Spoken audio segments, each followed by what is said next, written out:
Joseph Louis Barrow was born on May 13, 1914, in Lafayette, Alabama, the seventh of 8 children in a poor black family living under the crushing weight of Jim Crow segregation. His father, Monroe Barrow, was a sharecropper who struggled with mental illness after a violent incident, and his mother, Lily Reese Barrow, worked tirelessly as a washerwoman to keep the family alive. Life offered little mercy. Hunger, racism, and fear were constant companions. When Joe was still young, his father was committed to a mental institution, leaving his mother to raise the children alone. In search of safety and opportunity, she moved the family north during the Great Migration, settling in Detroit, Michigan. The city promised factory jobs and a chance at dignity, but it also demanded toughness. Joe was shy, quiet, and withdrawn. He spoke with a soft stutter and preferred solitude to attention. No one looking at the skinny boy carrying laundry would have guessed he would one day shake the world. Joe's mother wanted him to learn the violin, hoping music would keep him out of trouble. But the violin lessons shared a gym with a boxing program at the Brewster Recreation Center. One afternoon, Joe wandered into the boxing room. He watched older boys hitting bags, gloves thudding against leather, sweat flying. Something clicked. The rhythm, the discipline, the raw honesty of it all. It spoke to him in a way music never had. Joe Louis began boxing at age 17. At first, he was awkward and unsure. But under the guidance of trainer Jack Blackburn, a former lightweight contender with a sharp eye for talent, Joe's potential became obvious. Blackburn taught him balance, patience, and devastating precision. Joe was not a wild puncher. He was calm, deliberate, and terrifyingly efficient. Every punch had purpose. Every movement conserved energy. As an amateur, Joe Louis compiled a staggering record. He won the 1934 National AAU Light Heavyweight Championship and the Golden Gloves title, dominating opponents with a right hand that seemed to come from nowhere. When he turned professional later that year, the boxing world buzzed quietly at first, but it did not stay quiet for long. Joe Louis tore through the heavyweight division like a force of nature. He knocked out seasoned fighters with chilling ease. His punches were short, fast, and destructive. Sports writers struggled to describe him. He didn't taunt. He didn't smile. He simply destroyed opponents and returned calmly to his corner. Fans packed arenas just to see how quickly he would end the fight. In 1936, Joe faced former heavyweight champion Max Schmeling of Germany. Schmeling, a skilled technician, studied film and discovered a flaw in Joe's style. He dropped his left hand after throwing a jab. On June 19, 1936, in a shocking upset, Schmeling knocked Joe Louis out in the 12th round. It was Joe's first professional loss, and it devastated him. But the loss came at a time when the world was changing.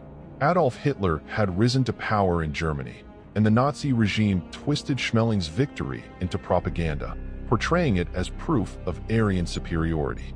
Though Schmeling himself rejected Nazi ideology, the symbolism stuck. For Joe Louis, the loss became more than personal. It became political. Joe responded the only way he knew how, by improving.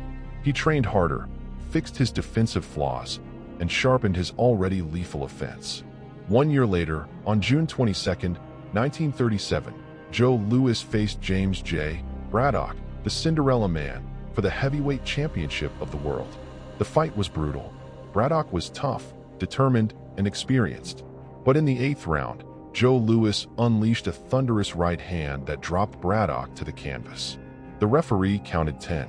At just 23 years old, Joe Louis became the heavyweight champion of the world. He would hold that title for 12 years, longer than any heavyweight champion in history. But it was the rematch with Max Schmeling that defined his legacy beyond sport. On June 22, 1938, Yankee Stadium overflowed with over 70,000 fans. Millions more listened on the radio across America.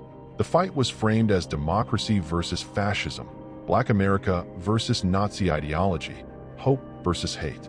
Joe Louis carried a burden no athlete had ever carried before. When the bell rang, Joe Louis wasted no time. He attacked Schmeling with ferocity and precision. Left hooks, right hands, combinations that echoed through the stadium. Schmeling was helpless. In just 2 minutes and 4 seconds, Joe Louis knocked him down 3 times. The referee stopped the fight. Schmeling's corner threw in the towel. America erupted. In black neighborhoods, people poured into the streets. In the White House, President Franklin D. Roosevelt congratulated Joe personally. Joe Louis had become more than a champion. He was a national hero. A black man had beaten Hitler's symbol in front of the world. During World War II, Joe Louis used his fame for service. He enlisted in the U.S. Army and participated in exhibition fights to raise morale and funds for the troops. He famously declared, "We're going to do our part, and we'll win because God is on our side."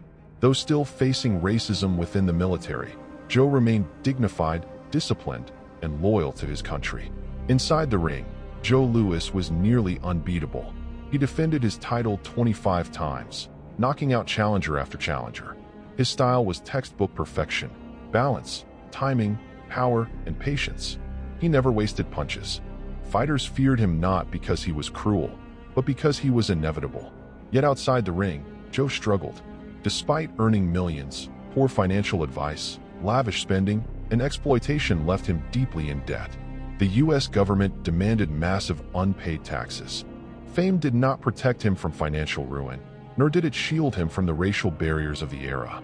Joe Louis was expected to be perfect, humble, polite, patriotic, because America was not ready for a defiant black champion.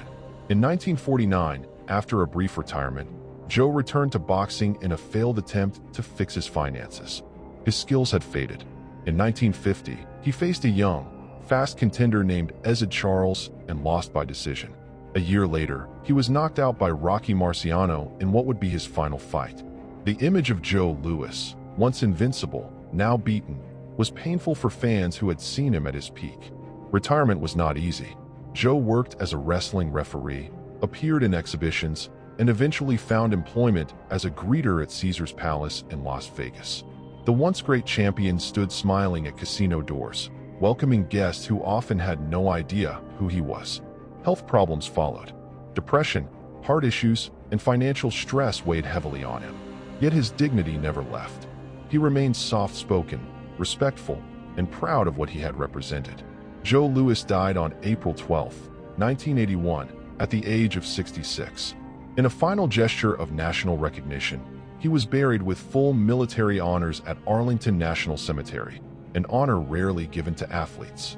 The country he had represented in its darkest and most divided hours finally gave him the respect he deserved. Joe Louis was not just a boxer. He was a symbol of excellence in a time of hatred. He was proof that discipline could defeat oppression. He was a black champion who carried himself with such dignity that even his enemies had no choice but to respect him. Inside the ring, Joe Louis ruled with his fists. Outside it, he fought battles far more difficult, against racism, expectation, and exploitation. And though his hands eventually tired, his legacy never did. Joe Louis did not just defend a title. He defended a nation's belief in itself.